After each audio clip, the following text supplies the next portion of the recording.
एक संदिग्ध व्यक्ति चाकू की नोक पर इनके उंगलियों पे भी चाकू से वार कर गया, इनके गले पर भी कर गया, आंख के पास भी इनके यहाँ पे मार कर गया है और इनके गले में करीब 2.5 तोले का गलोबंद और कान के जो इनके झुमके थे उसको लेकर यहां से चले गया है। मैं मोहित बिष्ट। दोस्तों, एक बड़ी खबर आ रही है उत्तराखंड के जिला चंपावत से। दरअसल यहां पाटी थाना क्षेत्र के अंतर्गत यानी देवी धोरा के पास एक गांव पड़ता है केदारनाथ, जहां एक बुजुर्ग महिला वैष्णवी देवी जिनकी उम्र 65 वर्ष थी, वो अपने पास के ही खेत में काम कर रही थी। अचानक वहां एक अज्ञात युवक आता है जो कि मुंह पर कपड़ा बांध के गले में काला बैग डाल के और महिला से पूछता है कि आगे जाने का रास्ता कहाँ पे है।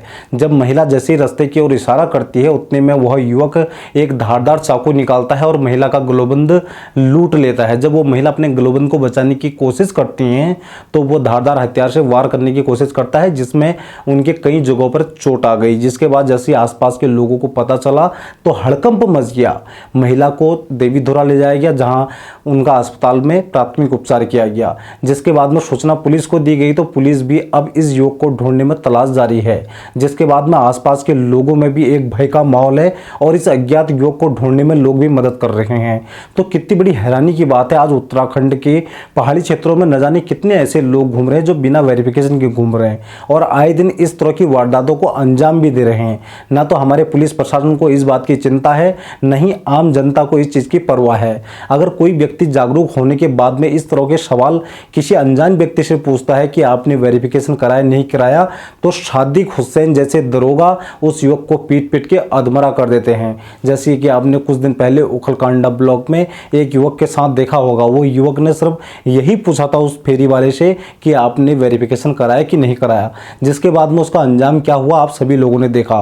तो आज कितनी बड़ी घटना को अंजाम दिया गया है। वो तो गनीमत रही कि महिला बच गई, अगर वही चाकू उसके गले में पड़ जाता तो महिला की जान भी जा सकती थी। और बताया जा रहा है कि वह युवक उससे पहले उस महिला के घर पे भी गया था, जहां उनके पोते से भी उसने आगे जाने का रास्ता पूछा, जहां उनके पोते ने उसे पानी तक पिलाया। उसके बाद में भी इस नेकी का उसने यह फायदा उठाया कि एक महिला के गले का गलोबंद ले गया और साथ में ही उस महिला को अधमरा तक कर गया। तो कितनी हैरानी की बात है, आज इस तरह से बिना वेरिफिकेशन के कई लोग हमारे पहाड़ों में घूम रहे हैं। तो जब तक आम युवा सतर्क नहीं रहेगा, जब तक आम युवा जागरूक नहीं होगा, इस प्रकार की घटनाओं को आए दिन से अंजाम दिया जाएगा और देते रहेंगे ये लोग। क्योंकि अभी आप देख रहे होंगे एक व्यक्ति धौलाछीना थाना क्षेत्र के अंदर 3 साल से वहां पर रह रहा था, किसी को पता ही नहीं है।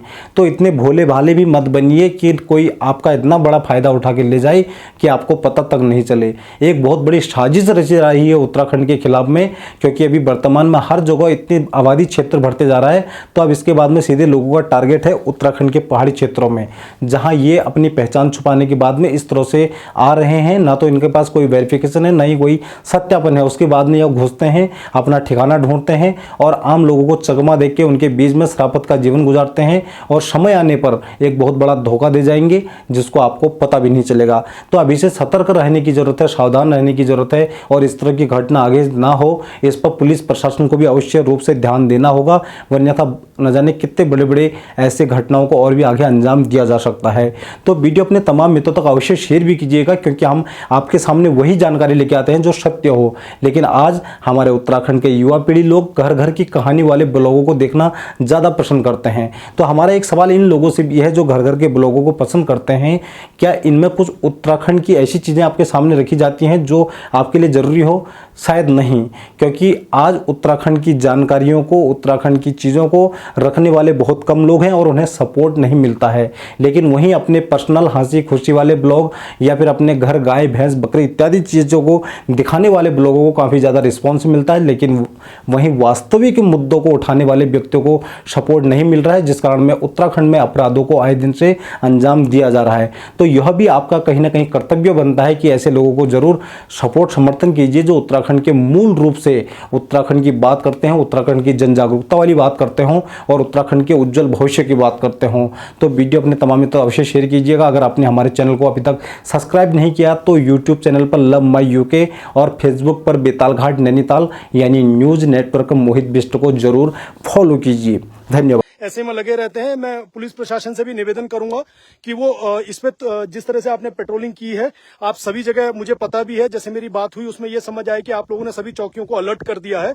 और निवेदन सिर्फ मैं ये करूंगा, ऐसे जो इस तरह के संदिग्ध प्रवृत्ति के लोग कहीं पर भी दिखाई दे रहे, कृपया आप उनको डिटेन कीजिए और उनसे पूछिए कहां से आए हैं, क्या है। ये आप लोगों को हमसे बेहतर पता है इस बारे में।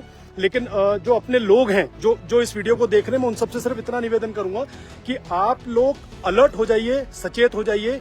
ये घटना गांव में अगर होनी पहली घटना ये सुनने में आई है आज तक की, हालांकि हमारे इस इलाके में ऐसी घटना कभी नहीं हुई है। ये एक पहली ऐसी घटना है, पहली घटना है इन सबके अनुसार, आज ये पहली घटना है। तो पहली घटना है, इसके अनुसार मैं सबको सचेत करना चाह रहा हूँ कि जो भी हमारे गांव के लोग हैं, हमारे कुमाऊं मंडल में पर्वतीय क्षेत्रों में जो सीधे साधे भोले वाले लोग हैं, उन सबसे मैं हाथ जोड़ के विनती करता हूं कि अनजान व्यक्ति, संदिग्ध व्यक्ति को आप बिल्कुल भी एंटरटेन मत कीजिए, उससे बातचीत मत कीजिए। और कोई इस तरह का आपको लगता है कि वो आपको खतरा या नुकसान पहुंचा सकता है तो तुरंत 112 पे फोन कीजिए।